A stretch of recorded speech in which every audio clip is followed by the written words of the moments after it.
Hello everyone.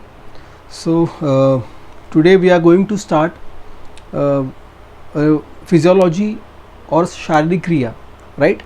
So everyone is like, since it has been like one or two months have been passed, okay, and everyone is aware that what physiology Ayurveda is having and what is the modern physiology a little bit, because you have studied physics, chemistry, biology, right, in 12th standard, and after coming to Ayurveda I think you have that transitional curriculum course also, like workshop was also there for 10 or 15 days, right? So what exactly the differences, and why actually those are not differences, that is the interpretation. Interpretation by Ayurvedic view, interpretation by modern science view. These are two opinions, these are two views, you can say. So these are not differences, right?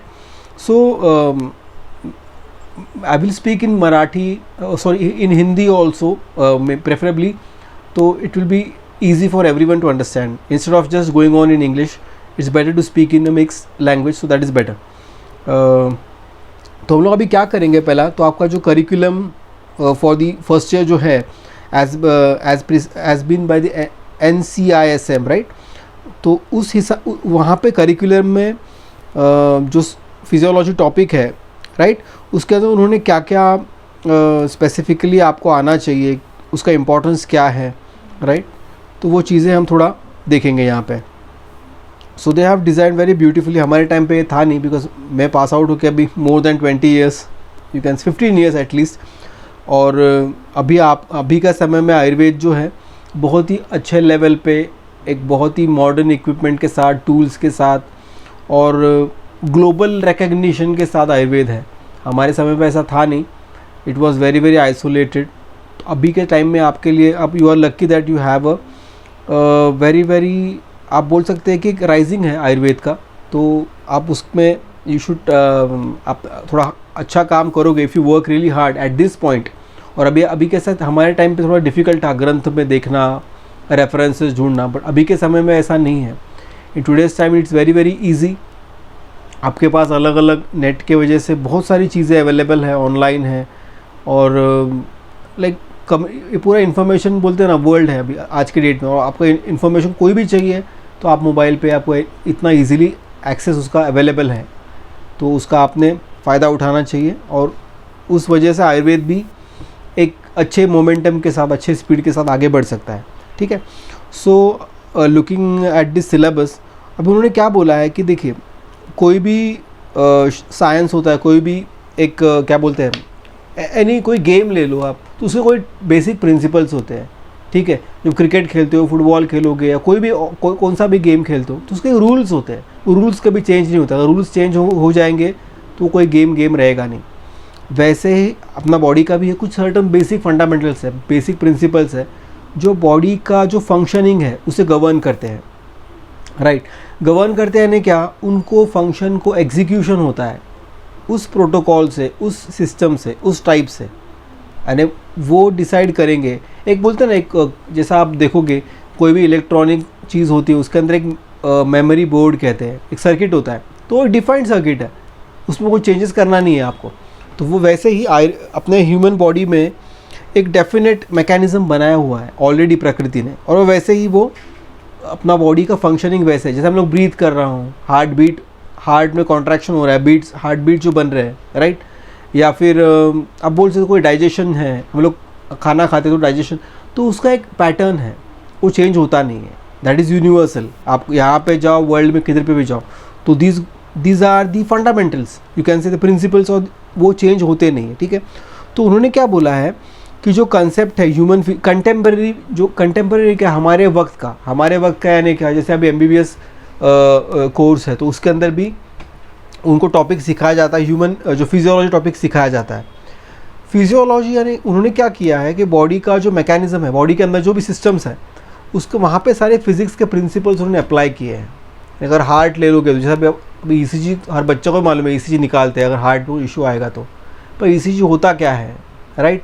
वहाँ पे ECG में जो electrical activity heart में होती है, ठीक है, तो वो इलेक्ट्रिकल एक्टिविटी हम लोग क्या करते हैं, डिटेक्ट करते हैं.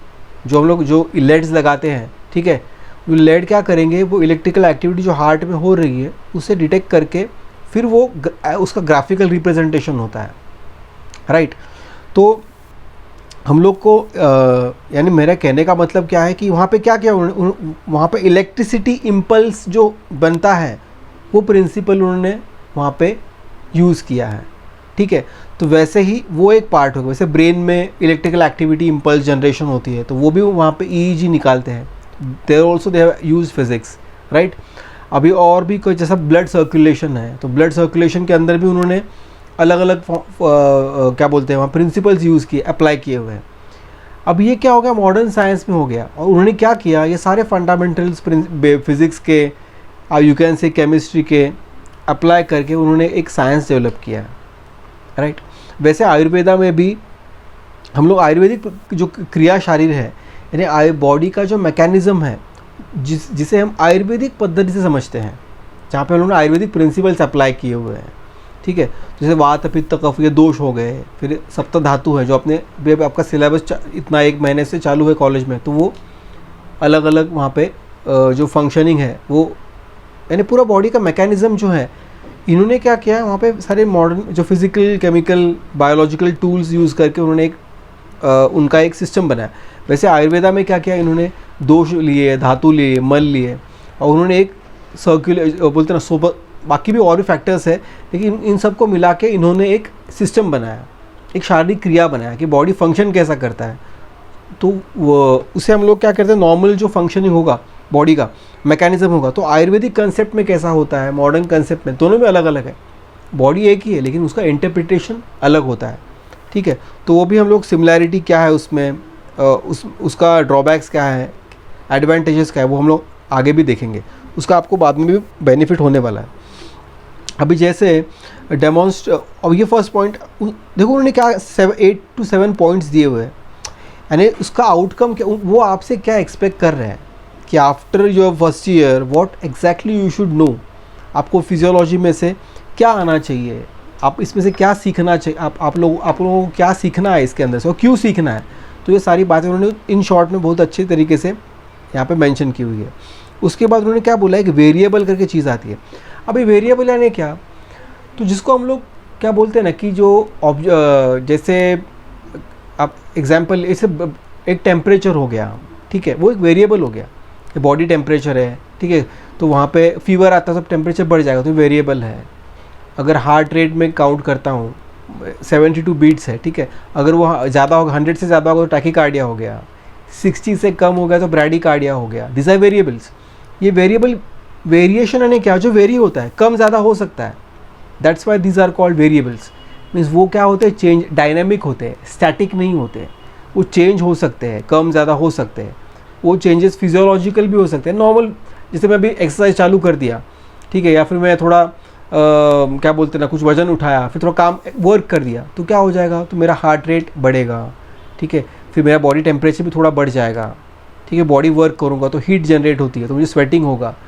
तो ये variables these are physiological variation, ठीक है, ये वेरिएबल्स जो है these are the physiological variations. वैसे पैथोलॉजिकल भी होते हैं, अगर बॉडी में कुछ बोलते हैं पैथोलॉजी होगी तो ये वेरिएबल्स भी चेंज होंगे, वेरी होंगे, ठीक है। और ये वेरिएबल्स हम लोग क्या करते हैं, हम लोग उसको गिनते काउंट कर सकते हैं, यानी जैसे काउंट कर सकते हैं, इसलिए उन्हें देखो काउंट यानी क्या, मेजर कर सकते हैं, और मेजर करने वाली चीज़ यहाँ पे जो यानी जो हम लोग देखो वेरिएबल, ये जो टर्म है ना, ये मोस्टली हम लोग कहाँ पे यूज़ करते, डेटा साइंस में यूज़ करते हैं। यानी जो कोई भी आयुर्वेद इतना आगे देखो ये लोग ने जो काम किया है, मॉडर्न साइंस भी जो कर रहा है, और आयुर्वेद वालों ने कर चुका है, तो उन्होंने भी ऐसा डेटा सेट्स देखे हैं, बनाए थे।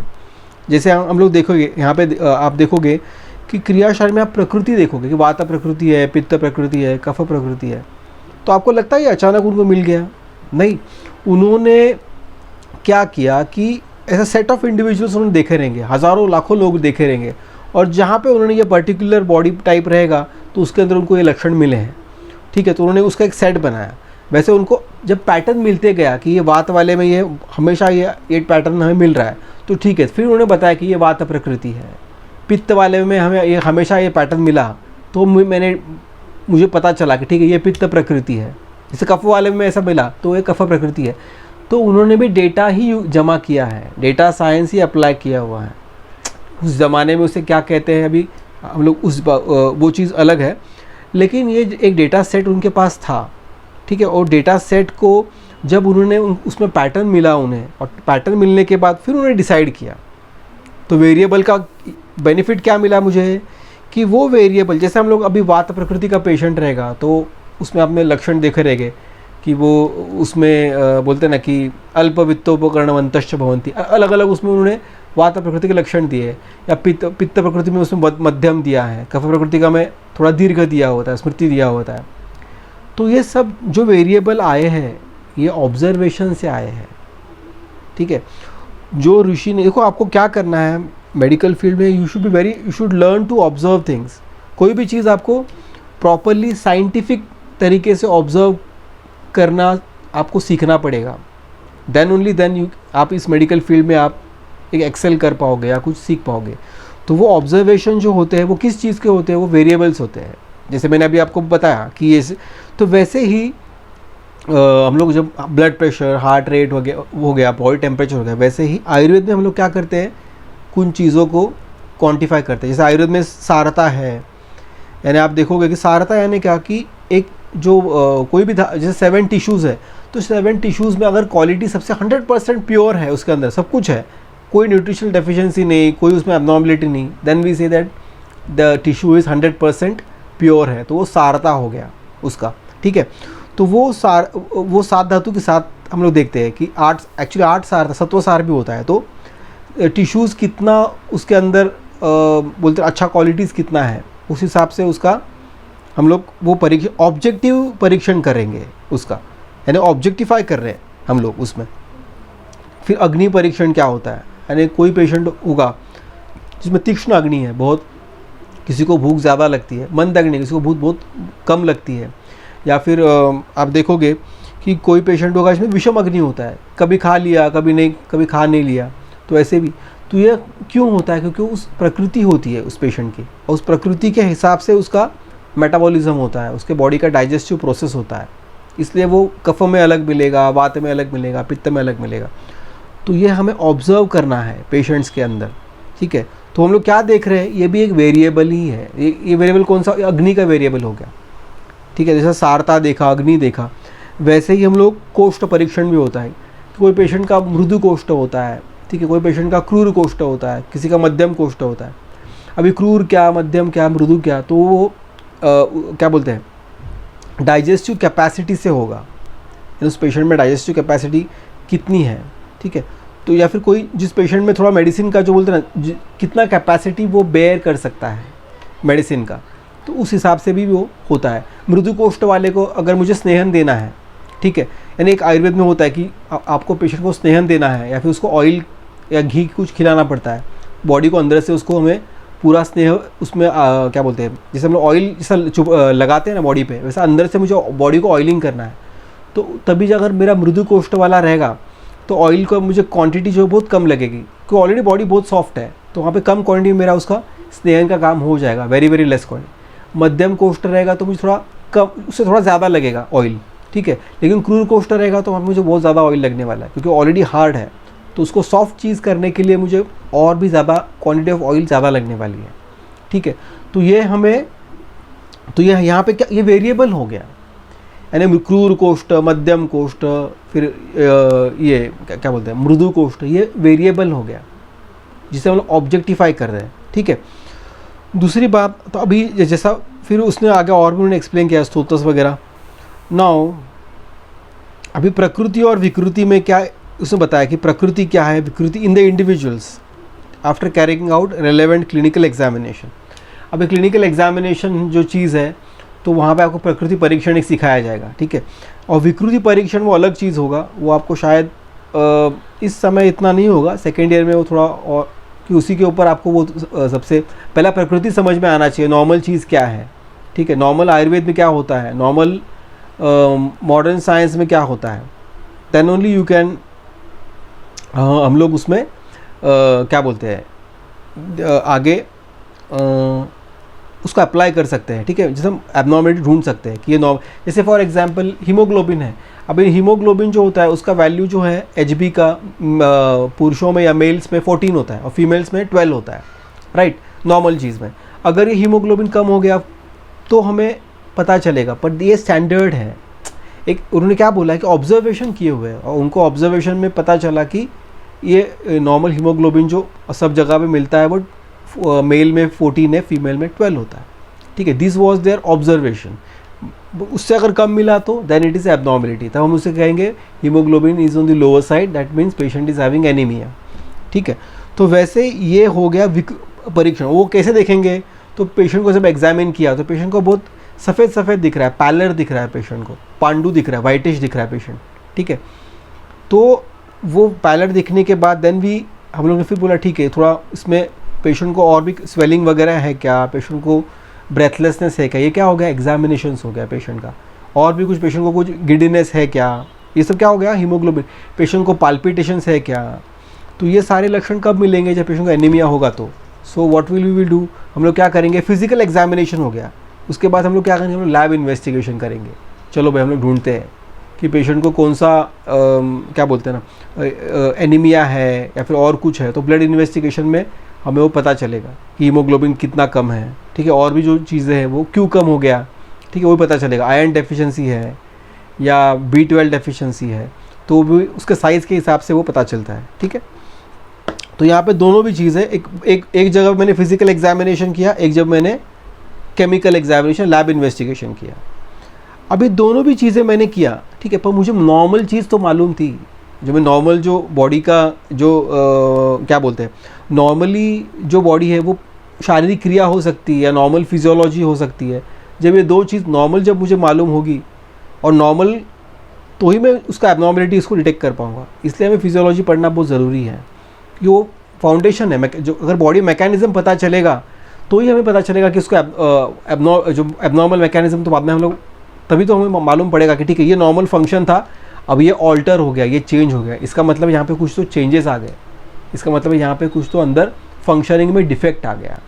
तो इसलिए हमें नॉर्मल शारीरिक क्रिया, नॉर्मल फिजियोलॉजी आना बहुत ज़रूरी है, ठीक है। उसके बाद उन्होंने बोला है और एक पॉइंट लिया कि strength and limitations of Ayurveda and contemporary science. देखो हर बार वो कंटेम्प्रेरी साइंस का मेंशन कर रहे हैं, क्यों करते रहेंगे ऐसा, वो उनका देखो वो भी चाहते हैं कि देखो आयुर्वेद का क्या हो गया कि इतना टाइम हो गया कि आयुर्वेद में अभी जैसा बोलते हैं ना कि रिसेंटली इतना गवर्नमेंट सारी जगह से लोग क्या बोलते हैं आयुर्वेद को इतना उसके अंदर बहुत काम चालू हो गया, बहुत वर्क कर रहे हैं सारे लोग। क्यों ऐसा कर रहे हैं, क्योंकि क्या हो गया कि मॉडर्न साइंस तो बहुत ही आगे बढ़ गया। सर्जिकल में देखो या फिर उनका एक्यूट इमरजेंसी मेडिसिन में देखो, दे हैव डन बहुत ही बहुत बोलते हैं एडवांस वर्क उन्होंने करके रखा। लेकिन वो कहाँ फंस गए, वो फंस गए लाइफस्टाइल डिसऑर्डर्स में, मेटाबॉलिक डिसऑर्डर्स में, क्रॉनिक डिसऑर्डर्स में। उनके पास मेडिसिन वो क्योर नहीं कर पा रहे, वो समझ नहीं पा रहे, ठीक है। तो ये दो चीज़ें क्या, पर वहाँ पे देखो आयुर्वेद अच्छा काम करेगा। आयुर्वेद में ऐसा बहुत सारे अलग अलग हर्ब्स हैं जो कि बॉडी में, जैसे हम लोग करते हैं ना, आम पाचन देते हैं, या फिर अब ऐसा आप धीरे धीरे सीखोगे कि दीपन पाचन औषधि देती है कि बॉडी में आपको जो मेटाबॉलिज्म है उसको हम लोग अच्छे से करने के लिए, डाइजेशन को अच्छे से करने के लिए आपके आयुर्वेद में बहुत सारे मेडिसिन है, ठीक है।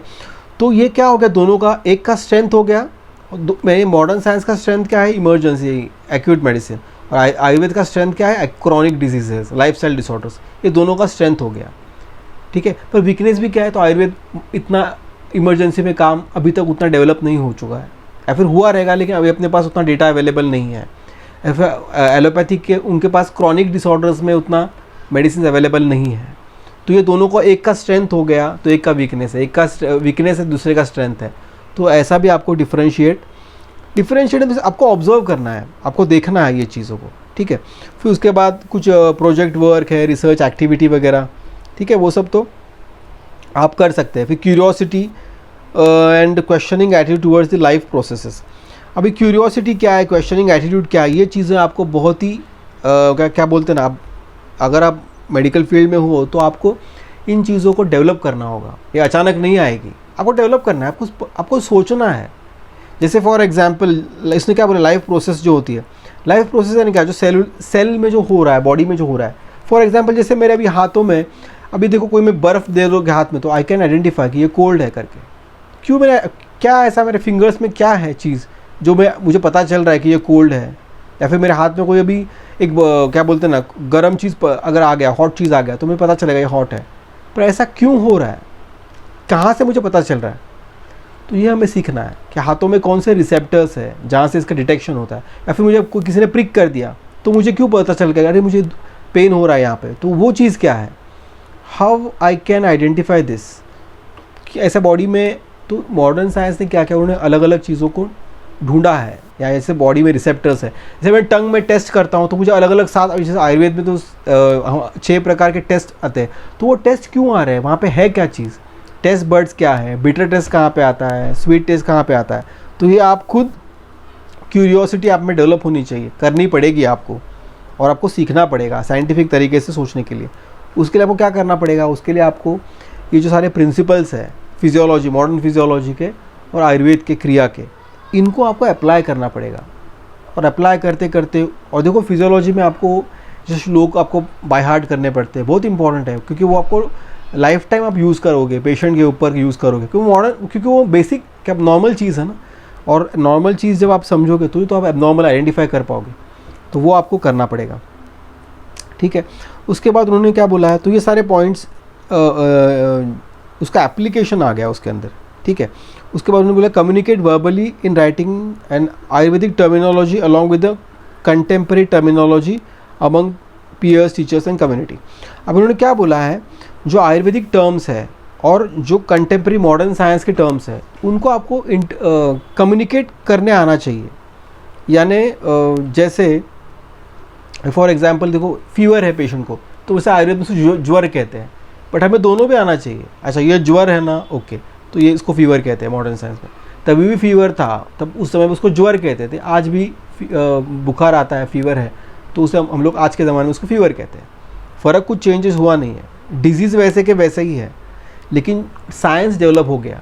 जैसा मॉडर्न साइंस का भी अगर आप हिस्ट्री देखोगे तो उसका खाली अभी कितना 200-300 साल ही हो गया, तो इतना हाईली डेवलप हो गया। वो पहले इतना डेवलप था नहीं, लेकिन आयुर्वेद ये हज़ारों साल पुराना है, वेरी वेरी ओल्ड साइंस। और यही तो आपको टेस्ट करना है कि क्या ये तभी के ज़माने में जो डिजीज़ थे वो आज भी है क्या, जो संहिता में लिखा हुआ है वो आज भी आपको देखने मिल रहा है क्या वैसे पेशेंट्स, ठीक है। तो वो आपको जब आप आगे जब इस कोर्स में जाओगे तो आपको वो करना, इसमें आपको ज़रूरी हो जाएगा, ठीक है। तो ये बेसिक कुछ चीज़ें थी। और अब जैसा इसमें सिलेबस में, अब जैसा आप देखो पेपर 1, पेपर 2, इसमें हम देखोगे दोषों का सब है। आपको पेपर 1 में आहार वगैरह है, ठीक है, अग्नि है, आहार पाक है, राइट। और फिर मॉडर्न फिजियोलॉजी है, respiratory, gastrointestinal system, nervous system, endocrine glands वगैरह। तो ये हो गया पेपर 1। और पेपर 2 में क्या है, तो टिश्यूज़ है सारे, ठीक है। तो जैसे धातु पोषण न्याय होता है, अलग अलग न्याय दिए हैं, रस धातु, रक्त, मांस धातु, मेद, अस्थि, मज्जा, ये सारे धातु है। फिर आश्रय ओजस क्या है, ठीक है, मल क्या होते हैं, फिर इंद्रिय विज्ञान, मानस, निद्रा एंड स्वप्न, homeopathy system, immunity, muscle physiology वगैरह सब कुछ दिया हुआ है इसके अंदर, ठीक है। अब ये उन्होंने क्या किया है कि थोड़ा मॉडर्न साइंस दिया है, थोड़ा आयुर्वेदिक साइंस दिया है, ठीक है। पर इसमें हम लोग को इशू क्या आता है, मैं थोड़ा आपको यहाँ पे बताना पड़े। इशू देखो, फॉर एग्जांपल अभी जैसे आपको पदार्थ विज्ञान एक टॉपिक दिया, अभी बहुत लोग पूछते हैं कि पदार्थ विज्ञान क्यों दिया भाई, इसका क्या करना है हमें, उसका एप्लीकेशन क्या है। इतने सारे प्रत्यक्ष प्रमाण, अनुमान प्रमाण, अलग अलग प्रमाण, युक्ति प्रमाण वगैरह दिए हैं, ठीक है। उसके बाद वो महाभूत दिए, महाभूत क्या करना क्या है ये सब चीज़ों का। तो देखो इन्होंने क्या किया है ना, ये लोग बहुत यानी अलग ब्रेन के, आप बोल सकते हो कि अलग लेवल के लोग हैं, कि वो जानते हैं कि हमारे बॉडी में सेंसरी जो ऑर्गन्स हैं वो 5 ही है। तो हमें कितना, हम लोग 5 चीज़ें हम लोग जान सकते हैं, शब्द, स्पर्श, रूप, रस, गंध। ये 5 sensory things only are perceptible to us. हम लोग इनको जान सकते हैं कोई भी फॉर्म में। अभी आवाज़ तो सुन रहे हो तो आवाज़, म्यूज़िक सुनो, किसी की गाली सुनो या फिर और कुछ सुनो, पर लेकिन वो साउंड तो चेंज होने वाला नहीं है, नाद घोष जो बोलता है उन्होंने। तो ऐसा इन्होंने क्या किया कि बेसिक चीज़ों को ढूंढा, ठीक है। अगर 5 चीज़ें हैं वर्ल्ड में, तो जाके उन्होंने आगे चल के और भी पीछे गए तो वो 5 चीज़ें कहाँ से आती है, तो उनको 5 महाभूत मिले। ये चीज़ें किससे बनी है, तो फिर उन्होंने वो जैसे आपने देखा ना, पृथ्वी, जल, उसके बाद तेज, वायु और आकाश, ये पंच महाभूत उन्होंने मिले। ठीक है, तो उनको ऑब्जर्वेशन देखे, अब ये पंच महाभूत मिले उनको, उनके जो गुण मिले उसके, तो गुण कैसे मिले, तो उन्होंने ऑब्जर्व किया कि आकाश में क्या है, तो उसमें अप्रतिघात है, तो किसी को वो क्या बोलते हैं ना, वहाँ पे कोई ऑब्स्ट्रक्शन, वो स्पेस एम्प्टी स्पेस आप बोल सकते हैं, तो वहाँ पे कोई ऑब्स्ट्रक्शन नहीं आएगा, तो एम्प्टी स्पेस हम उसे आकाश कह सकते हैं। ठीक है, तो ये सारे पदार्थ विज्ञान के चीज़ें आ गई उसके अंदर। और इससे क्या होता है, क्योंकि फाइनली हमारे जो दोष हैं, जो दोष जैसे वात पित्त कफ, एक इनका जो कॉम्पोजिशन बताया वो पंचभौतिक बताया। शरीर को क्या बताया उन्होंने, बताया शरीर ये पंचभौतिक है, शरीर जो है वो पंचभौतिक, ऐसा आप जो क्या सर्वदेहम पंचभौतिकम अस्मिन् अर्थे, ऐसा कुछ एक श्लोक है। देह जो है पंचभौतिक है, 5 महाभूतों से बना हुआ देह है, भौतिक है यानी फिजिकल है। ठीक है, तो उसके अंदर जो पंच महाभूत के जो क्वालिटीज़ थे, जैसे तो वो क्वालिटीज़ हमारे देह में भी है। तो पंच महाभूत जो जैसा बोलो पार्थिव द्रव्य है, आप्य द्रव्य है, तो वो क्वालिटीज़ हमारे बॉडी में भी आते हैं। तो इसका हमें बेनिफिट क्या है, तो जब हम ट्रीटमेंट करेंगे तो जैसा आप सेकेंड ईयर में जब पढ़ोगे तो पंचभौतिक चिकित्सा भी होती है। पंच महाभूतों के गुणों के हिसाब से जो बॉडी में लक्षण मिलेंगे उस हिसाब से पंचभौतिक चिकित्सा की जाती है। ठीक है, तो वो भी एक चीज़ है। तो इसीलिए वो हमें जानना, पदार्थ विज्ञान को हम लोग कनेक्ट कर सकते हैं। अब जैसे वो चीज़ एक हो गया, ठीक है, तो वहाँ पे दोष फिर जैसे आप देखोगे कि वात में उसने बोलते कि वायु और जो आकाश है, पित्त में तेज है, और इसमें जल और कफ में इसका क्या बोलते हैं, पृथ्वी का महाभूत का अधिक्य होता है। ठीक है, तो एक रजोबहुल है, एक तो जो बोलते तमोबहुल है, जैसे सत्व रजतम, ऐसे 3 गुण भी है। ठीक है, तो वो भी हमें देखेंगे कि वो कहाँ से उनको मिले। देखो ये सारे ऑब्जर्वेशन है, उन्होंने क्या किया, जैसे यहाँ पे मैंने आपको बताया कि वात पित्त कफ, ऐसे लोग उनको मिले अलग अलग पैटर्न्स वाले, उन्होंने डेटा जमा किया पहला, तो वैसे ही उनको ऐसे कुछ स्पेसिफिक ह्यूमन्स मिले या फिर लोग मिले, कोई जहाँ पे जिनके अंदर सात्विक लक्षण मिले, जिनके अंदर राजसिक लक्षण मिले, जिनके अंदर तामसिक लक्षण मिले। ठीक है, तो फिर उन्होंने डिवाइड किया कि ये ठीक है, ये लोगों में ये गुण मिल रहा है, ठीक है, इसलिए ये सात्विक है, इन लोगों में ये गुण मिला, ये राजसिक है, इसमें ये गुण मिला, ये तामसिक है। ऐसे उन्होंने उनको गुण मिले वो, तो वो डेटा जो उन्होंने जमा किया, डेटा जो ऑब्जर्व किया, जो कलेक्शन ऑफ डेटा किया, और ओवर द ईयर्स उन्होंने किया, जिसमें उनको पैटर्न मिला। पैटर्न मिलने के बाद ही एक, जब बोलते ना कोई भी सिद्धांत बनता है, चरक में या फिर आयुर्वेद में सिद्धांत निर्माण कैसे होता है, तो उसके बहुत सारे डिबेट उन्होंने किए। पूरे चरक संहिता का आप देखोगे, कोई भी चीज़ नहीं रखते हैं तो वहाँ पे डिबेट होता है, पहला डिस्कशन होता है, उसके बाद फाइनली वो लोग एग्री होते हैं। ठीक है, ऐसा नहीं होगा तो वी कैन, एक उसका एक बोलते हैं ना बॉटम लाइन जो होगा उसको वो लोग एक्सेप्ट करते हैं। और ये सारे परिषद कहते हैं, असेंबलीज होती है ना वैसे। तो कोई भी चीज़ उन्होंने ब्लाइंडली एक्सेप्ट नहीं की है, उसको डिस्कशन करके, प्रॉपर ऑब्जर्वेशंस करके उनको की है। उनको वहाँ पे मेंशन, चरक जो संहिता बनी है सारी, ठीक है। तो हमारा काम क्या है, हमारा काम क्या है कि जो संहिता में लिखा हुआ है वो क्या वो सच है, क्या वैसा हमें दिख रहा है, क्या आज भी, क्या वैसा हमें पेशेंट्स दिख रहे हैं, क्या वो प्रिंसिपल्स आज भी हम अप्लाई कर सकते हैं क्या। तो ये हमें सब देखना है, उसको अप्लाई भी करना है। ठीक है, तो यहाँ पे फिर जैसे, तो यहाँ पे कैसा उन्होंने ब्रॉडली दोषों का जो पेपर बन रहेगा वहाँ पे दोष दिए हुए हैं, और वृद्धि क्षय क्या होता है, ठीक है, फिर क्रियाकाल है, यानी षटक्रिया काल कैसे होते हैं, कैसे वो दोष क्या बोलते हैं ना, उनका प्रकोप होता है, प्रशम कैसे होता है, चय प्रकोप प्रशम, जो षटक्रिय काल है वो वहाँ पे दिया है। देह प्रकृति कैसे होती है, वात, जैसे हमने बताया कि वात पित्त कफ प्रकृति। और आहार बहुत इंपॉर्टेंट है, आहार में मेटाबॉलिज्म होता है ना, जो पाक बनते हैं, तो कौन से पाक बनेंगे उसमें, ठीक, मधुर अवस्था पाक है, फिर अवस्था पाक क्या है, निष्ठा पाक में फ़र्क क्या है, क्यों है, वो भी हमें देखने हैं। ठीक है, फिर उसमें सारा कीट विभाजन है वो कैसा होता है, ठीक है।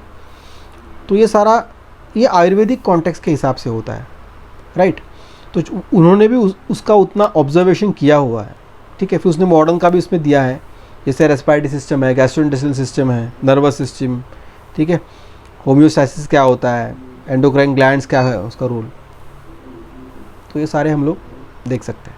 पेपर 2 में आप देखोगे तो उसमें धातु है, जो धातु यानी पहले दोषों का वहाँ पे एक्सप्लेन किया, फिर उसमें धातु और मलों का एक्सप्लेनेशन पेपर 2 में किया हुआ है, ठीक है। तो यहाँ पे भी धातु पोषण न्याय कहने यानी आहार परिणाम के बाद जो न्यूट्रिशन जो होगा, जो एब्जॉर्प्शन हो गया है सारे न्यूट्रिशन का, तो उनका डिवीजन कैसे होता है, ठीक है, धातुएं कैसे बनती है, स्रोतस क्या होता है, उसका सारा एक्सप्लेनेशन उन्होंने सेकेंड पेपर में आपको मिलेगा। अभी ये त्रिदोष आ गए, ठीक है, यानी कौन से है ये, वात है, पित्त है और कफ है, राइट। उसके बाद धातु आ गए, ठीक है, धातु कौन से अपने 7 जो धातु है, ठीक है। उसके बाद मल आ गया, ठीक है, मल त्रिमल है, मूत्र पुरुष और स्वेद, ठीक है। और ये धातु में रस रक्त मांस मेद अस्थि मज्जा शुक्र, ये 7 धातु है। अभी देखो इसमें हमारे पार्ट में क्या हो गया, जो अप्लाइड पार्ट है, यानी जैसे आप मॉडर्न फिजियोलॉजी पढ़ोगे ना, तो उसके अंदर एक पर्टिकुलर टॉपिक ख़त्म होने के बाद दे गिव अप्लाइड पार्ट। तो वैसे जब हम लोग दोष पढ़ेंगे तो दोष का जो फंक्शंस क्या है, कितने टाइप्स ऑफ दोष है, उसके बाद उन्होंने एक वृद्धि क्षय क्या होता है वो एक पार्ट वहाँ पे उसका एप्लीकेशन में आएगा, यानी वृद्धि आ गया, एक बाजू में क्षय आ गया, ठीक है। So that is the application part. दूसरी बात वैसे यहाँ पे इसके अप्लाइड फिजियोलॉजी कहते हैं, जो आयुर्वेदिक में भी है, धातु में भी ऐसा ही है, धातु का वृद्धि कैसा होता है, धातु का क्षय कैसा होता है, तो उसमें वो भी चीज़ आएगी, ठीक है।